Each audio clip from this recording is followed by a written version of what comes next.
প্রিয় শ্রোতা, আসসালামু আলাইকুম। বুকস উইথ মহিউদ্দিন চ্যানেলে আপনারা শুনছেন আবু তাহের মিসবাহ হাফিজাহুল্লাহর বাইতুল্লাহর মুসাফির গ্রন্থটির অডিও বুক সিরিজ। আজ নবম পর্ব। দুপুরে হজরতের দাওয়াত ছিল ভাই মসিহুল্লাহর বাসায়।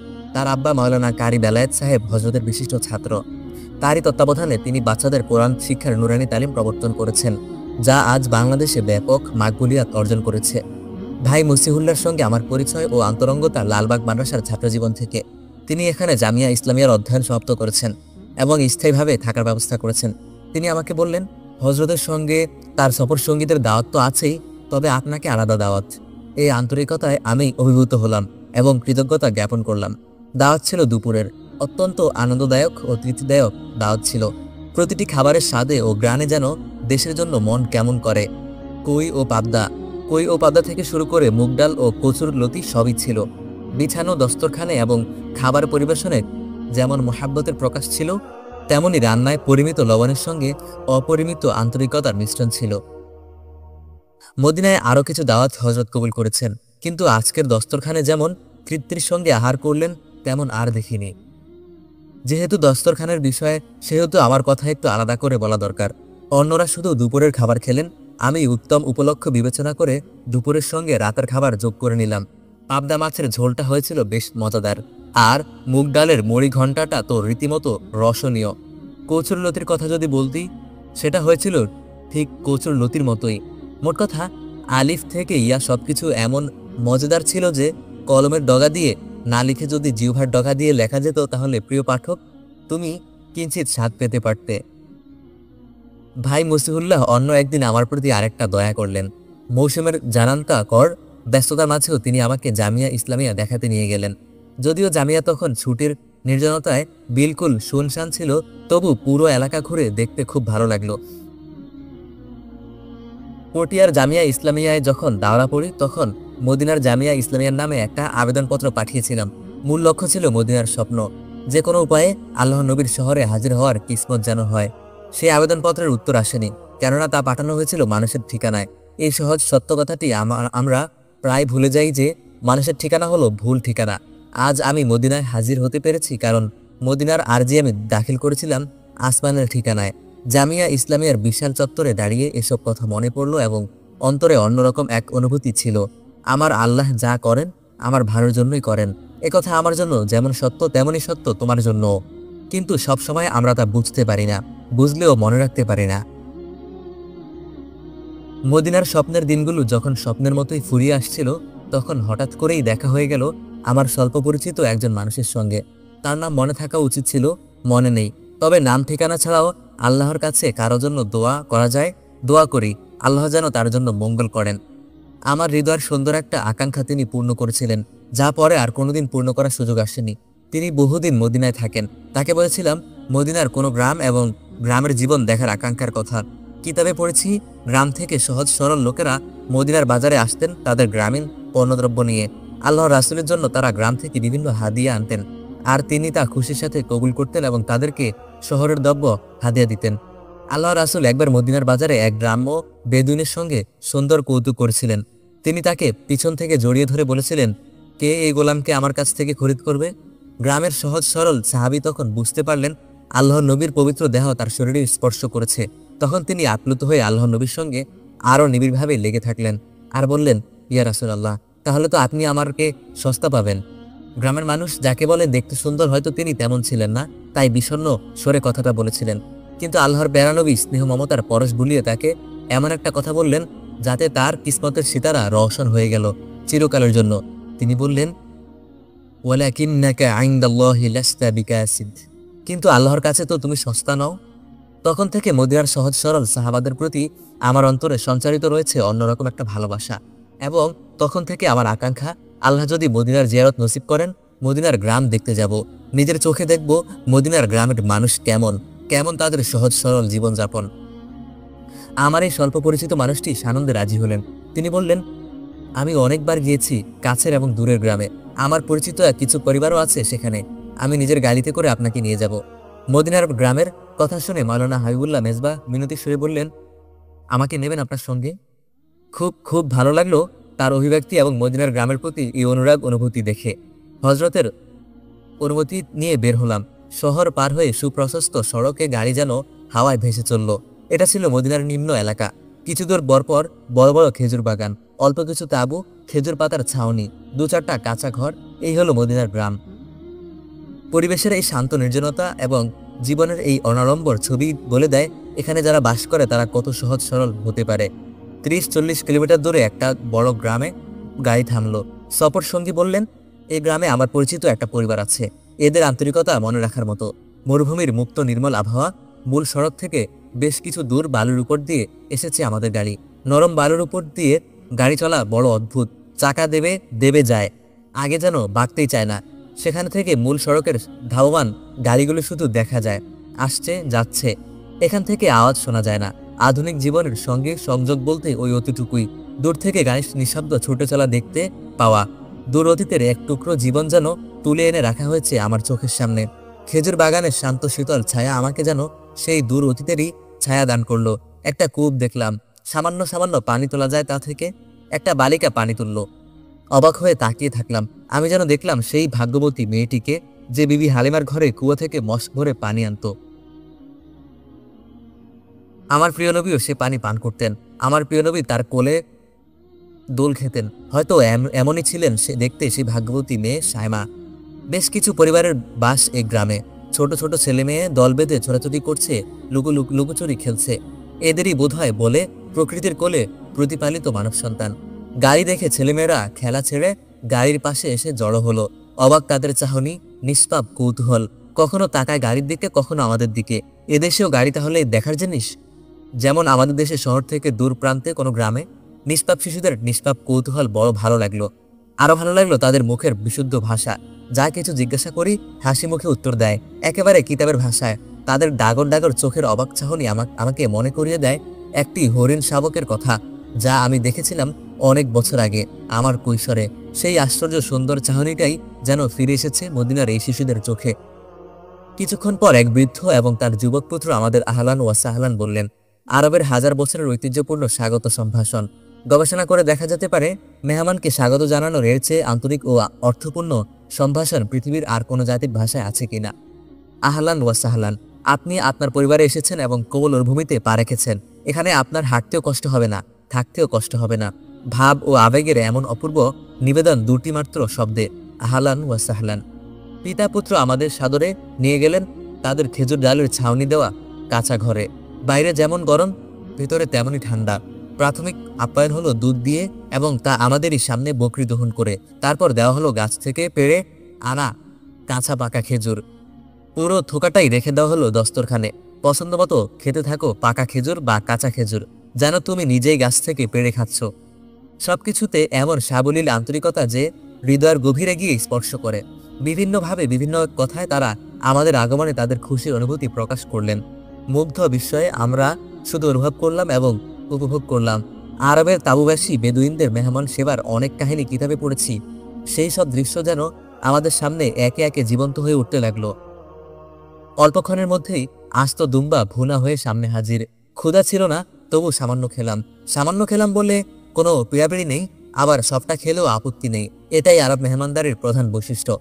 2-3 ঘন্টার মতো ছিলাম মদিনার খেজুর বাগানের ছায়াঘেরা সেই গ্রামে এবং সারা জীবনের জন্য সঙ্গে করে নিয়ে এসেছিলাম একটি সুখময় স্মৃতি। আমাদের পথপ্রদর্শক, যিনি আগেও এ গ্রামে কয়েকবার এসেছেন এবং পরিবারটির সঙ্গে যথেষ্ট পরিচিত, তিনি গ্রামের শিশুদের জন্য চকলেট ও টফি নিয়ে এসেছিলেন। সেগুলো পেয়ে শিশুরা যে আনন্দ প্রকাশ করেছিল, তাদের চোখে মুখে খুশির যে ঝিলিক দেখা গিয়েছিল, তা সত্যি অপূর্ব। তাদের জন্য আমাদের উপহার ছিল সামান্য টফি, আর আমাদের জন্য তাদের উপহার ছিল অসামান্য খুশির হাসি ও আনন্দের ঝিলিক। এখনো যা মনে পড়লে আত্মার গভীরে প্রশান্তি অনুভব করে। ফেরার পথে মাওলানা হাবিবুল্লাহ মেজবা বললেন, যদি সম্ভব হয় হযরত সালমান ফার্সি রাদিয়াল্লাহু তাআলা আনহু এর বাগানে যাব। আমি জানতাম না হযরত সালমান ফার্সি রাদিয়াল্লাহু তাআলা আনহু এর বাগান এখানে আছে। সত্যের সন্ধানে পৃথিবীতে এ পর্যন্ত যত মানুষ যত কষ্ট ভোগ করেছে, যত ত্যাগ ও কোরবানি স্বীকার করেছে, তাদের মাঝে হযরত সালমান ফার্সি রাদিয়াল্লাহু তাআলা আনহু এর মর্যাদা অনন্য। এজন্য আল্লাহর পেয়ারা হাবিব তাকে এত ভালোবাসতেন যে একবার পারস্য থেকে আগত এক সাহাবীকে নিয়ে আনসার মুহাজিরদের মাঝে মধুর প্রতিযোগিতা হলো। মুহাজিরগণ বললেন, সালমান আমাদের, কেননা তিনি পারস্যের স্বদেশ ভূমি থেকে হিজরত করে এসেছেন। আনসার বললেন, সালমান আমাদের, কেননা নবীর হিজরতের আগে থেকেই তিনি মদিনার বাসিন্দা ছিলেন। আল্লাহর প্যারা নবী তখন বলে উঠলেন, সালমানু মিন্না আহলিল বাইত, সালমান তো আমাদের আহলে বাইতের একজন। এমন অনন্য সৌভাগ্য সাহাবা কেরামের মাঝে একমাত্র তিনি লাভ করেছেন। হযরত সালমান ফারসি রাদিয়াল্লাহু তাআলা আনহু এর সর্বশেষ ঘটনা এই যে তিনি এক ইহুদির বাগানে দাসরূপে কাজ করতেন। নবী সাল্লাল্লাহু আলাইহি ওয়াসাল্লাম তাকে পরামর্শ দিলেন মুক্তি লাভের জন্য ইহুদি বাগানওয়ালার সাথে চুক্তি করার। ইহুদি শর্ত দিল বাগানে নির্দিষ্ট পরিমাণ খেজুর চারা রোপণ করতে হবে, তাতে যখন ফল আসবে তখন তিনি মুক্তি পাবেন। শর্তের বিবরণ শুনে নবী সাল্লাল্লাহু আলাইহি ওয়াসাল্লাম স্বয়ং সেই বাগানে তাশরিফ নিলেন এবং আপন পবিত্র হাতে চারা রোপণ করলেন। আর আল্লাহ তাআলা এমন বরকত দান করলেন যে নবীর মুজিজারূপে অতি অল্প সময়ে খেজুর গাছে খেজুর ধরল এবং হযরত সালমান ফারসি রাদিয়াল্লাহু তাআলা আনহু দাসত্বের চরম কষ্টদায়ক জীবন থেকে মুক্তি লাভ করলেন। মাওলানা হাবিবুল্লাহ মেজদাব জানালেন, তার আব্বা কিংবা দাদা তার যুগে যখন হজ করেছেন তখন এই বাগানে এসেছিলেন। কিছু গাছ দেখিয়ে বাগানের মালিক নাকি তাকে বলেছিলেন, এগুলো আল্লাহর নবীর মোবারক হাতে লাগানো গাছের বংশ। আর একটা শুকনো কাণ্ড দেখিয়ে বলেছিলেন, এই সেই গাছের কাণ্ড। লোকপরম্পরায় খেজুর বাগানটির যখন এ পরিচয় চলে আসছে তখন তা সত্যই হবে আশা করা যায়।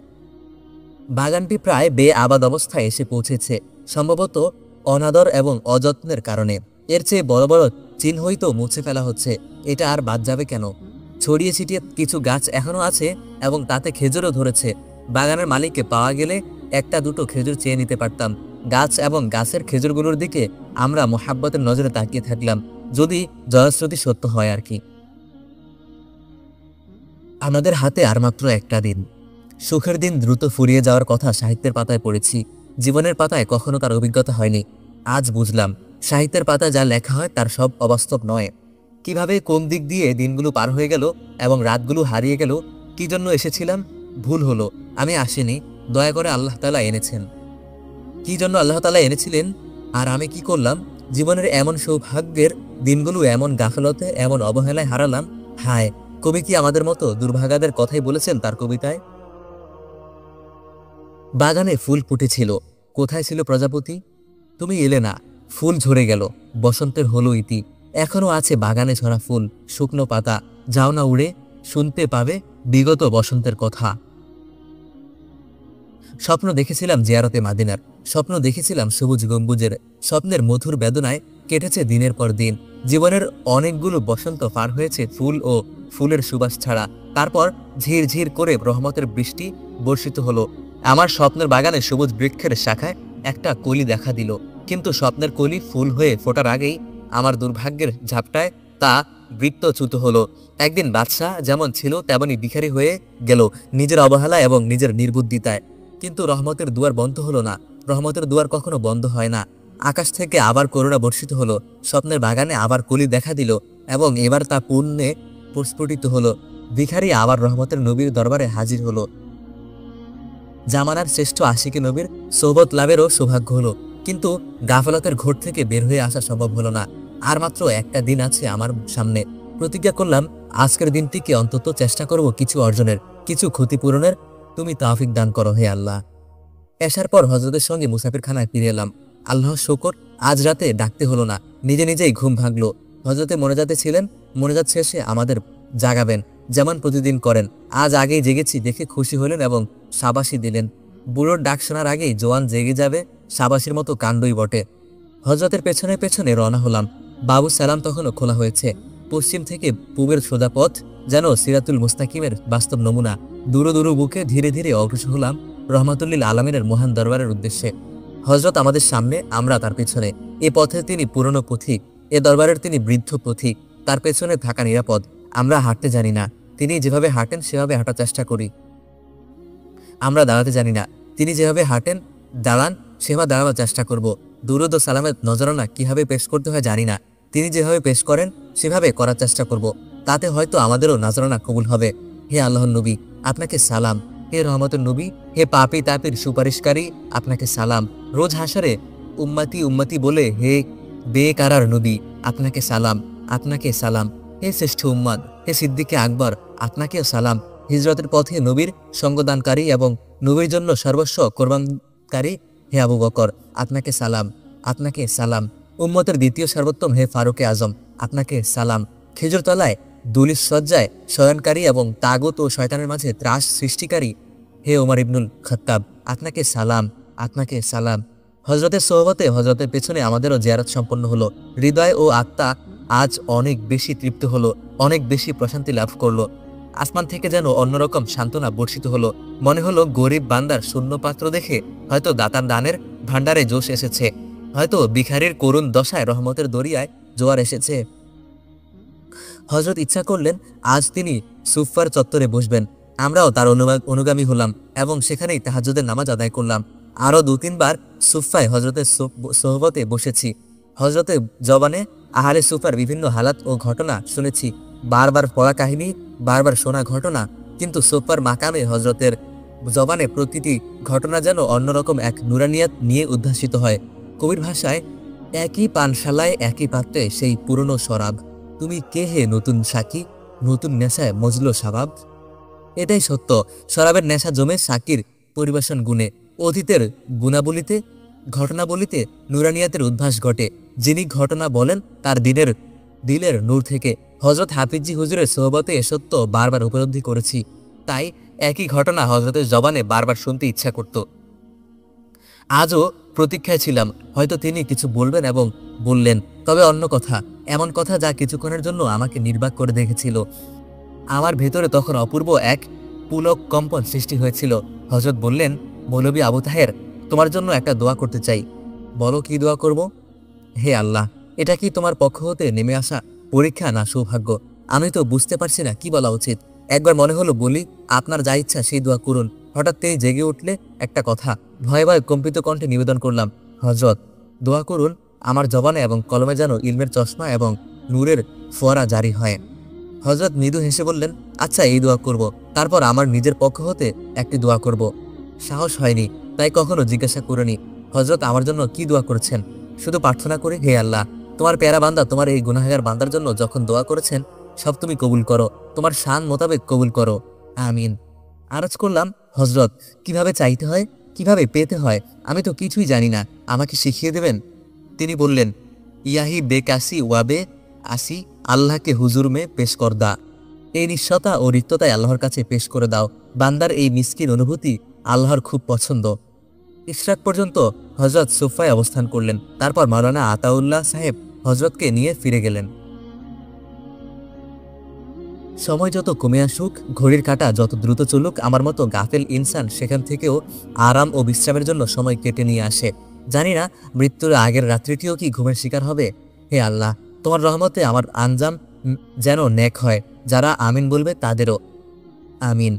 বিশ্রামের আয়োজন করছি, এমন সময় একটু দূরে দেখলাম একটি দৃশ্য, খুব সাদামাটা দৃশ্য, তবে হৃদয় ও আত্মাকে আপ্লুত করার মতো দৃশ্য। দেখতেই থাকলাম। সারা জীবন দৃশ্য অনেক দেখেছি, তবে এমন নয়। দুহাত তুলে বসে আছেন আল্লাহর এক বান্দা, ঠোঁটে কোনো শব্দ নেই, আছে শুধু সামান্য কম্পন, চোখ থেকে শুধু ঝরছে টপ টপ করে অশ্রুর ফোঁটা, একটার পর একটা।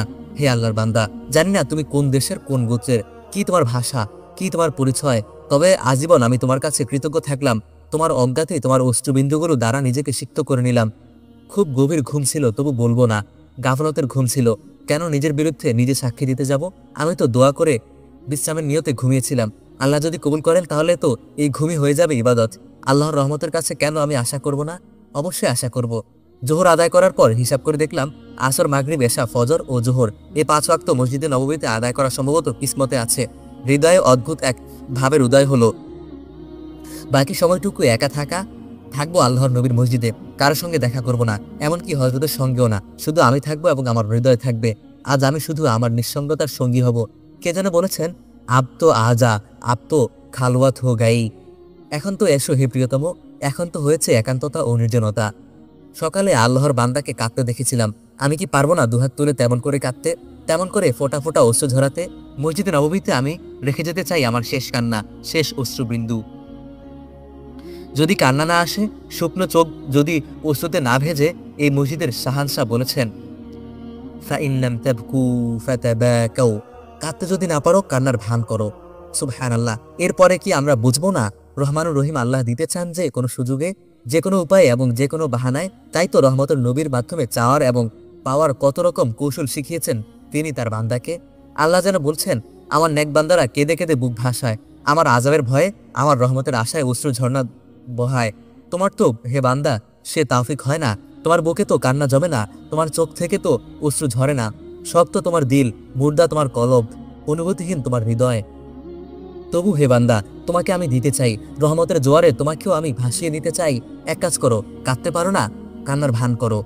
কাঁদতে না পারে না সবাই, কিন্তু কান্নার ভান তো করতে সবাই পারে। তাতেই আমি খুশি হব, তোমার ভান দেখেই আমার দান নেমে আসবে। কান্নার ভান কেউ পছন্দ করে না, কিন্তু আমি করি। আল্লাহর নবীর এই হাদিস অন্তরে ভাবের অপূর্ব এক তরঙ্গ সৃষ্টি করলো, এবং আমি উদ্বেলিত হলাম। ভাবের তরঙ্গ দলায় আমি উদ্বেলিত হলাম। আশায় আমার বুক ভরে উঠল। ভেতর থেকে কে যেন আমাকে পথ দেখালো। দরবারে নবীর আশিক তুমি হতে পারোনি, কিন্তু আশিকের ভান ধরে অন্তত একটা দিন তো তুমি অতিবাহিত করতে পারো। আশ্চর্য! আশ্চর্য কি? হয়তো তাতেই আশিকানে রাসূলের দফতরে তোমারও নাম লেখা হয়ে যাবে। তিনি নিজেই তো উম্মতকে সুসংবাদ দিয়ে গেছেন, আল্লাহর কাছে আসলের যেমন কদর আছে, তেমনি নকলেরও সমাদর আছে। আসল নকল সবই তার পছন্দ, পছন্দ নয় শুধু ভেজাল। আসরের নামাজ হলো, সময় আরো গড়িয়ে গেল। সবুজ গম্বুজের উপর অস্তগামী সূর্যের আলো পড়ল। এই অস্তগামী সূর্য যেন আজকের নয়, 1400 বছরের। রাতের আকাশে তারার উদয় হলো। তারা ভরা এই আকাশ যেন আজকের নয়, 1400 বছরের। আমি আজকের, আমি বর্তমানের, কিন্তু আমার পরিচয় দূর অতীতের, 1400 বছরের। আমি নামাজ পড়ি ইমারত সজ্জিত এই মসজিদে, কিন্তু সিজদা করি খেজুর পাতায় সেই মসজিদে। আমি এই, কিন্তু আমি সেই।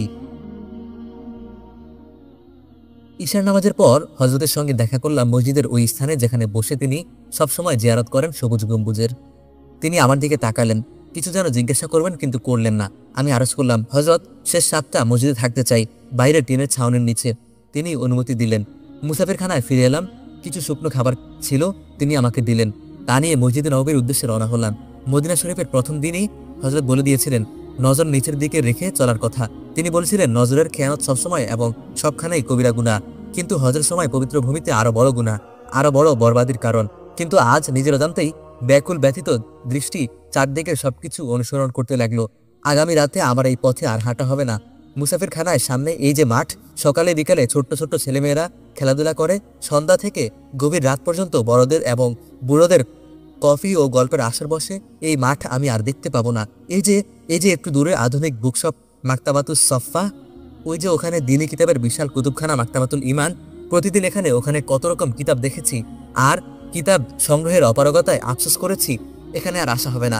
মদিনার পথে পথে আর হাঁটা হবে না। মদিনার খেজুর বাগান আর দেখা হবে না। এইসব ভাবছি, আর ভেতর থেকে কেমন একটা কষ্ট, ব্যথা ও কান্না উঠে উঠে আসছে এবং সমগ্র হৃদয়কে আচ্ছন্ন করে ফেলছে। উত্তর, পূর্ব ও পশ্চিম দিকের বিশাল এলাকায় টিনের ছাউনি, এটা অস্থায়ী ব্যবস্থা। মসজিদুল নবী বিশাল আকারে সম্প্রসারিত হবে, সেই আয়োজন চলছে। মসজিদ আরো বড় হবে, আরো সুন্দর হবে, আরো বিপুল সংখ্যায় আশিকানে মদিনার আগমন হবে। অনেক কিছু হবে। আমি শুধু থাকবো না, আমি শুধু দেখবো না। যেদিকে তাকায় সেদিকে বিষাদের ছায়া এবং বেদনার সুর। বিদায় তো অনিবার্য। একদিন এসেছি, একদিন যেতে হবে, এই তো অমোঘ সত্য। কিন্তু বিদায় যে এত কষ্টের, এত বেদনার, এত স্পষ্ট করে তা বুঝতে পারিনি কখনোই। আবার ভাবি, আচ্ছা, এত কষ্ট হচ্ছে কেন? মদিনার আসন্ন বিচ্ছেদ এত কাঁদাচ্ছে কেন? মদিনার প্রতি ভালোবাসার জন্যই তো। তাহলে তো এটা আনন্দের এবং সৌভাগ্যের। তাহলে তো আমার কিসমতের সিতারা উদিত হয়েছে। তাহলে তো আমার হৃদয় উদ্যানে প্রেমের কলি এসেছে, ভালোবাসার ফুল ফুটেছে। এভাবে অন্যরকম ভাবের দোলায় যখন দুলছি, তখন সময় কিন্তু থেমেছিল না। সময় কখনো থেমে থাকে না। তাহাজ্জুদের আজান হলো। আহা, আজানের সুর কি সুমধুর! যুগ যুগ ধরে মদিনায় সব মুয়াজ্জিনের কণ্ঠে কি এভাবে ফিরে ফিরে আসে বিলালি আজানের সুর? আল্লাহর রাসূলের প্রিয় মুয়াজ্জিন, হে সাইয়্যিদিনা বিলাল, আপনি শুয়ে আছেন সুদূর শাম দেশের মাটিতে। আপনার কবর যদি হতো মদিনায়, জান্নাতুল বাকিতে, আল্লাহর নবী কত ভালোবাসতেন আপনাকে। জীবদ্দশায় এমনকি আল্লাহর নবী অনুযোগ করে বললেন, বেলাল, তুমি কি ভুলে গেছো আমাকে? তবে কেন মদিনায় আসো না? স্বপ্ন থেকে আপনি জেগে উঠলেন ব্যাকুল বেকারার হয়ে। তারপর রওনা হলেন সুদূর শাম থেকে মদিনার উদ্দেশ্যে। কত কঠিন ছিল সে যুগের সফর। কঠিন ছিল, কিন্তু বাধা ছিল না। এখন কত আরামের সফর। আরামের, কিন্তু সহজ নয়। এখন অনেক রকম বাধা, নিয়মের অনেক বেড়াজাল।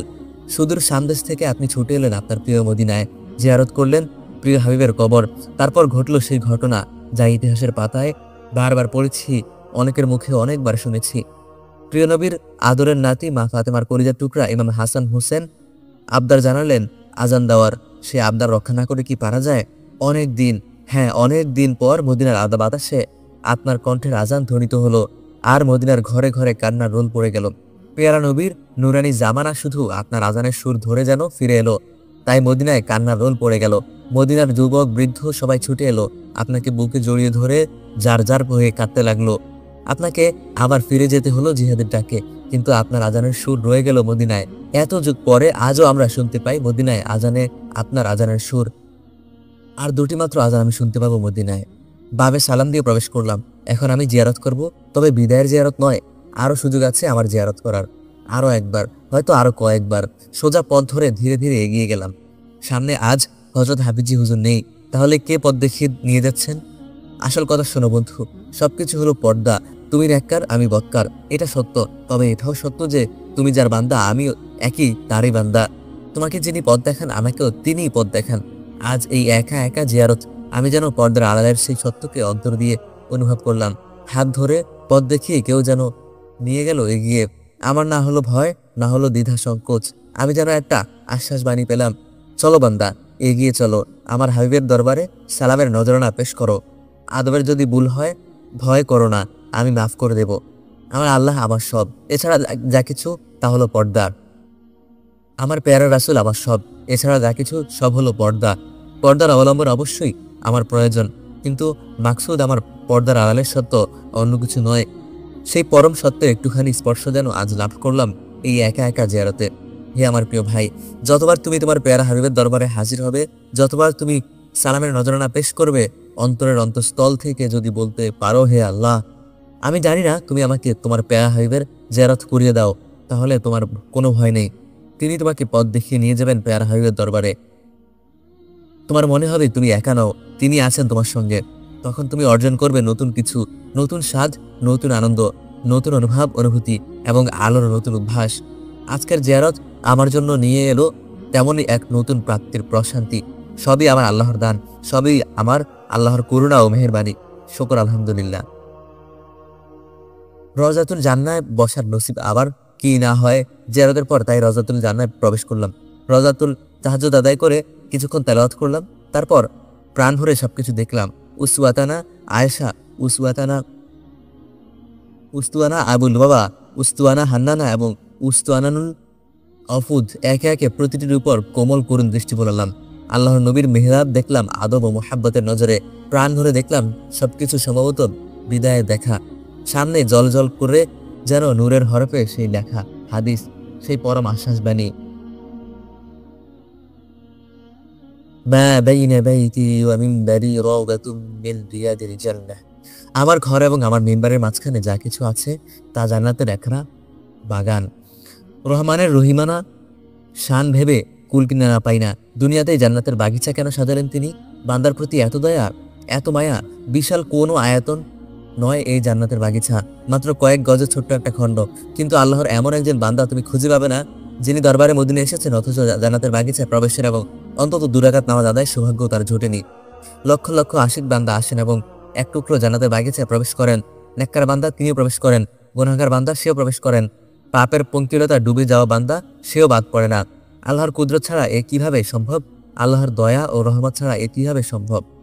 আমি বিশ্বাস করি রহমান ও রহিম দয়া ও করুণার কাছে। আমি আশা করি সে যার যার জন্য দোয়া করবে তারাও কিছু না কিছু পাবে। ভাবতে খুব ভালো লাগে, এখানে এই জান্নাতের বাগিচায় আমার বাবা এসেছিলেন। নিশ্চয়ই আমার জন্য তিনি দোয়া করেছেন। হে আল্লাহ, আমার মাকেও তুমি এখানে হাজির করো। তোমার দোয়ায় মায়ের জন্য এটি এক সন্তানের মিনতি। হে আল্লাহ, যে ছোট্ট এক মা তুমি আমাকে দান করেছো, সেও যেন আসতে পারে এখানে তোমার দয়ায়। হে আল্লাহ, আমার সন্তানকে ধারণ করে যে এত কষ্ট করেছে, সেও যেন বাদ না পড়ে তোমার হাবিবের সাজানো এই জান্নাতি দস্তরখান থেকে। হে আল্লাহ, প্রসবকালে তার যে চিৎকার শুনেছিলাম, অন্তত সেজন্য তাকে তুমি এই সৌভাগ্য দান করো। একে একে সবার জন্য দোয়া করলাম। ভাই বোনদের জন্য, আসাতিজা কেরামের জন্য, আমার ছাত্রদের জন্য, বন্ধুদের জন্য এবং দুনিয়ার সকল মুসলিমের জন্য, বিশেষ করে ইরাক ইরানের ভাতৃঘাতী যুদ্ধ বন্ধের জন্য। ফজরের আগে সুপার মজলিসে হাজির হলাম। সুপার মজলিস সবার প্রিয় স্থান, সবারই ভালোবাসার স্থান। তবে একজন তালিবি এলেম যখন সুপায় মজলিসে হাজির হয়, তখন সে যে আপনত্ব অনুভব করে, তার অন্তর যে ভাবের উদয় হয় এবং তার হৃদয়ে আনন্দ ও পুলকের যে তরঙ্গ জাগে, তার সত্যি কোনো তুলনা হয় না। একজন তালিবি এলেম যখন ওয়াবিহি হাদ্দাসানা বলে এবং আন আবি হুরায়রা পড়ে, তখন তো সে যুগের ব্যবধান এবং দেশের সীমানা অতিক্রম করে সুপার মাকামে হাজির হয়ে যায় এবং আহলে সুপার সঙ্গে একাত্ম হয়ে যায়। এরপর দুনিয়ার মানুষের কাছে তার কি চাওয়ার বা কি পাওয়ার থাকতে পারে? ফজরের পর সেই স্থানে হযরত হাফিজি হুজুরের খেদমতে হাজির হলাম। হযরত কলজে ঠান্ডা করা একটা কথা বললেন। এই শুভ্র পবিত্র মানুষটি আমার অনেক স্খলনের কথা জানতেন, বুঝতেন, তবু স্নেহ করতেন। বলতে পারো সাদা রুমাল দিয়ে তিনি আমাকে ঢেকে রাখতেন। যতদিন দুনিয়াতে ছিলেন আমাকে মোহাব্বত করেছেন এবং আমার তরক্কি ফিকির করেছেন। কিন্তু আলো কিভাবে তোমার পথ আলোকিত করবে? তুমি যদি চোখ বন্ধ করে রাখো, হয়তো আমার চোখ বন্ধ ছিল, নইলে এমন আলোর স্পর্শ লাভ করেও আমি কেন আজ? তবে আল্লাহর রহমত থেকে আমি কেন কোনো নিরাশ নই। হযরত বললেন, আজ রাত্রে আমি তোমার রুহানি তরক্কির জন্য অনেক দোয়া করেছি। হযরত যখন এ কথাগুলো বলেছিলেন, তার দৃষ্টি ছিল সবুজ গম্বুজের দিকে। আমার চোখে তখন আনন্দের অশ্রু। আমিও তাকালাম অশ্রুসিক্ত চোখে সবুজ গম্বুজের দিকে। আমি বললাম, হযরত আমিও রজাতুল জান্নায় আপনার জন্য দোয়া করেছি। হযরত হাসি মুখে আমার দিকে তাকিয়ে বললেন, কি দোয়া করেছো? বললাম, দোয়া করেছি আল্লাহ যেন দুই মুসলিম দেশের মাঝে রক্তপাত বন্ধে আপনার মেহনতকে কবুল করেন। হযরত খুশি হয়ে বললেন, আমিন। আরজ করলাম, হযরত বিদায়ের সময় যত করিব ইচ্ছে, কলবের ব্যথা বেদনা ততই যেন বেড়ে চলেছে, আর যেন সহ্য হতে চায় না। হযরত খুব স্বাভাবিকভাবেই বললেন, যেন খুব সাদামাটা একটা কথা, যা সবারই জানা এবং বোঝে, এমনভাবে বললেন এবং আমার সারা জীবনের জন্য তা আলোকবর্তিকা হয়ে গেল। তিনি বললেন, তুমি বিদায় হবে কেন? সারা জিন্দেগীর জন্য তুমি মদিনায় থেকে যাও। জিসিমের দুনিয়ায় যেখানেই থাকো, কলবের জাহানে মক্কা এবং মদিনায় বাস করো। তখন দেখবে বিশাল ও ফিরাট, মিলন ও বিরহ তোমার কাছে একরকম হয়ে গেছে। সুবহানাল্লাহ। রহস্যের নতুন এক জগৎ যেন আমার সামনে উন্মুক্ত হলো, যা এতদিন ছিল একেবারে অজানা। আমি যেন নবজন্ম লাভ করলাম। আমি যেন এক নতুন বর্ণমালার পাঠ গ্রহণ করলাম। মদিনার শেষ আজান শুনলাম। জোহরের পর হযরত আমাদের বিদায়কালের জরুরি নসিহত করলেন। বললেন, দেখো, আমাদের তো মদিনায় আসার এবং থাকার কোনো যোগ্যতা ছিল না। মদিনায় আসার যোগ্যতা ছিল যাদের, তারা তো এখানে শুধু নূর দেখতেন। এটা তো শুধু আল্লাহর ফজল ও করম যে তিনি আমাদেরকে তার হাবিবের দরবারে হাজির হওয়ার তৌফিক দান করেছেন। কিন্তু আমরা মদিনার কোনো আদব রক্ষা করতে পারি নাই, রওজায়ে আতহারের শান বজায় রাখতে পারি নাই। আমাদের দ্বারা শুধু বেহুরমতি হয়েছে। তাই এখন আমাদের শর্মিন্দা হওয়া দরকার, আফসোস করা দরকার, তওবা ও ইস্তিগফার করা দরকার, যেন আল্লাহ তাআলা আমাদের সবকিছুর মাফ করে দেন। তিনি যেন আপন হাবিবের ফুরুজ ও বারাকাত দ্বারা আমাদের মালামাল করে দেন। আমরা যেন খুশ নসিব হয়ে মদিনা থেকে বিদায় নিতে পারি। স্বাভাবিক কিছু কথা যে কেউ বলতে পারে, যে কেউ শুনতে পারে এবং যে কোনো কিতাব থেকে হাসিল করা যেতে পারে, কিন্তু কথা যখন বের হয় কলব থেকে, তখন প্রতিটি শব্দ হয়ে যায় নূর এবং শ্রোতার কলবকে দান করে নুরানিয়াত। আমাদের মতো মুর্দা দিলেও যেন সেই নুরানিয়াতের কিছুটা ছায়াপাত হলো। আমরা যেন নতুন এক অনুভূতি লাভ করলাম। এবার বিদায় জিয়ারত। ফুরিয়ে গেল স্বপ্নের দিনগুলো এবং সৌভাগ্যের মুহূর্তগুলো। এবার বিদায় সালাম। যারা অনেক পেয়েছে তারা শেষ মুহূর্তের প্রাপ্তি ছাড়তে রাজি নয়। যারা কম পেয়েছে তারা শেষ মুহূর্ত আরো কিছুটা পেতে চায়। যারা কিছুই পায়নি তারা ভাবছে অন্তত শেষ মুহূর্তে যেন কিছু একটা পাওয়া যায়। মোট কথা, আশায় বুক বেঁধে আমরা সবাই হযরতের পেছনে এগিয়ে চললাম। আমাদের কাফেলা আজ বিদায় কাফেলা। এতদিন প্রতিদিন যেমন ছিল, আজও আশিকানের রাসূলের তেমনই মৌজ, তেমনই তরঙ্গ, দুরূদ ও সালামের তেমনই সুমধুর গুঞ্জন। গতকাল যেমন ছিল আজও তেমনই আছে, আগামীকালও তেমনই থাকবে, শুধু আমরা থাকবো না। ধীরে ধীরে এগিয়ে চলেছি। এই মহান দরবারের প্রতিটি পদক্ষেপ যেন জীবনের শেষ পদক্ষেপ। একটু একটু করে যেন ফুরিয়ে আসছে। আমি যেন ফুরিয়ে যাচ্ছি। এসে গেছি হযরতের পেছনে পেছনে আমরা এসে গেছি রওজা শরীফের মাকামে বিদায় সালাম জানাতে। কিন্তু আশ্চর্য, বিদায়ের এবং বিচ্ছেদের বিষাদ বেদনার কোনো চিহ্ন নেই হযরতের মুখমণ্ডলে। তার আজকের মতো এমন শান্ত সমাহিত রূপ আর দেখিনি। আমি নিজে তো জানি না কিছু, বুঝি না কিছু। প্রেম কাকে বলে? প্রেমিকের বিদায় কেমন? কাকে বলে ইশকের খুশি গম? কেমন হয় আশিকানের বিদায় সালাম? তাই হযরতকে দেখে তার অনুকরণ করণেই নিরাপদ মনে হলো। হৃদয়ের বেদনা হৃদয় সুপ্ত রেখে ভেতর থেকে উতলে ওঠা কান্নাকে সংযত করে আমিও শান্ত সমাহিত রূপ ধারণের চেষ্টা করলাম। জিসমের বিদায় হলেও এ তো কলবের বিদায় নয়। দেহের দূরত্ব হলেও এ তো হৃদয়ের দূরত্ব নয়। যেখানেই থাকি আমি এখানেই আছি এবং ইনশাআল্লাহ এখানেই থাকবো। নবীর পবিত্র জীবন অনুসরণের মাধ্যমে, নবীর সুন্নাহর উপর আমল করার মাধ্যমে এবং নবীর রেখে যাওয়া দিনের জন্য জিহাদ ও মুজাহাদার মাধ্যমে। সুতরাং আমার এই বিদায় তো বিদায় নয়, মিলনেরই অন্য এক রূপ। হযরত বিদায় সালাম আরজ করলেন, আমরাও করলাম। আসসালাতু ওয়াসসালামু আলাইকা ইয়া রাসূলুল্লাহ। তার গলার আওয়াজ কি একটু কম্পিত হলো? ভেতরের কম্পন কি কণ্ঠস্বরকেও প্রকাশ পেল? হয়তো তাই। অর্থাৎ বাইরে তার শান্তরূপ, কিন্তু ভেতরে চলছে ভাবের ঢেউ, আবেগের তরঙ্গ এবং বিচ্ছেদ বেদনার অনল প্রবাহ। এসবেরই ক্ষীণতম আভাস যেন পেলাম তার সালাম আরজের কম্পিত কণ্ঠস্বরে। আর তাতেই আমার সংযম শিথিল হয়ে গেল। আমার নীরব কান্না শব্দ হয়ে বের হলো এবং দু চোখে বেয়ে অশ্রুর ঢল নেমে এলো। আমি আত্মহারা হলাম, তবে খুব সামান্য সময়ের জন্য। আবার আমার সবকিছু সংযত হলো। আবার আমি দুরূদ সালাম আরজ করলাম, আসসালাতু আসসালামু আলাইকা ইয়া রাসূলুল্লাহ। হঠাৎ মনে হলো, আল্লাহর যিনি হাবিব তিনি তো রাহমাতুল আলামিন, তিনি তো রহমাতুল নবী, তিনি তো শাফাআতের নবী। তার শাফাআত ছাড়া তো উম্মতের কোনো গতি নেই। সুতরাং প্রিয় নবীর রহমত ও শাফাআতের কথা স্মরণ করে আবার দুরূদ সালাম পেশ করলাম, আসসালাতু আসসালামু আলাইকা ইয়া রাসূলুল্লাহ। তারপর সালাম আরজ করলাম প্রথম খলিফা হযরত সিদ্দিক আকবর এবং দ্বিতীয় খলিফা হযরত ফারুক আজমের খিদমতে। এরপর আমাদের হযরত হুজরাত শরীফের ডান দিক দিয়ে কদম মোবারকের দিকে এসে বসলেন। এখানে অনেকক্ষণ তিনি ধ্যানমগ্ন হলেন। কিসের ধ্যান, কিসের মগ্নতা তা জানা সাধ্য কোথায় আমাদের। শুধু মনে হলো, হযরতের সঙ্গে যদি না হতাম তাহলে নবীজির কদম মোবারকের সামনে বসার সৌভাগ্য আমাদের হতো না। জানতে পারতাম না এখানে বসা যায়। এখানে পাওয়া যায় উম্মতের সৌভাগ্যবান, যারা যুগে যুগে এই পাক কদমের ছায়ায় বসেছেন। তারা বহু যুগ আগে বলে গেছেন, নবী প্রেমিক কোনো এক কবি, নাইবা হলো তোমার কদমের দিদার, নাইবা পেলাম তোমার কদমের গোবার, ঠাই তো পেলাম কদমের নিচে তোমার, এই তো কপাল আমার, কপাল আমার। হযরতের ধ্যানমগ্নতা সমাপ্ত হলো। তার মুখমণ্ডলে আমাদের স্থূল চোখেও যেন নতুন এক জ্যোতির্ময়তা দেখতে পেলাম।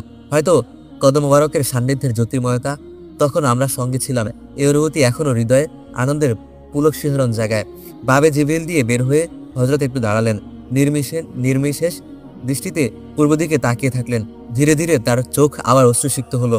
বুঝলাম তিনি জান্নাতুল বাকির সৌভাগ্যবান বাসিন্দাদের স্মরণ করছেন এবং তাদের উদ্দেশ্যে সালাম নিবেদন করছেন। তারপর তিনি সবুজ গম্বুজের দিকে প্রেমপূর্ণ দৃষ্টিতে তাকালেন। আর তখনই তার চোখ থেকে ঝরঝর করে অশ্রু ঝরে পড়ল। তাতে আমাদেরও হৃদয় বিগলিত হলো এবং আমাদের চোখ থেকে অশ্রু ধরা নেমে এলো। এবার আমরা রওনা হলাম মক্কার পথে, পবিত্র হজের উদ্দেশ্যে। আমার জীবনের প্রথম হজ। স্বভাবতই অন্তরে অদ্ভুত এক শিহরণ জাগছে বারবার। যে সৌভাগ্য আমারই নির্বুদ্ধিতায় হাতছাড়া হতে চলেছে, আল্লাহর অশেষ দয়া ও রহমতে আবার তা আমার কিসমতের দুয়ারে উপস্থিত জাহিল বান্দাকে আর কতবার তুমি রহমত করো হে মাওলা। তোমার রহম ও করম দেখে মনে বড় আশা জাগে। এভাবেই তোমার অধম বান্দা যত তুমি তাদের টেনে টেনে নিয়ে যাও হে আল্লাহ। আমরা পথ হারাবো, তুমি পথ দেখাবে। আমরা ভুল করব, তুমি শুধরে দেবে। তুমি যে রহিম, তুমি যে রহমান।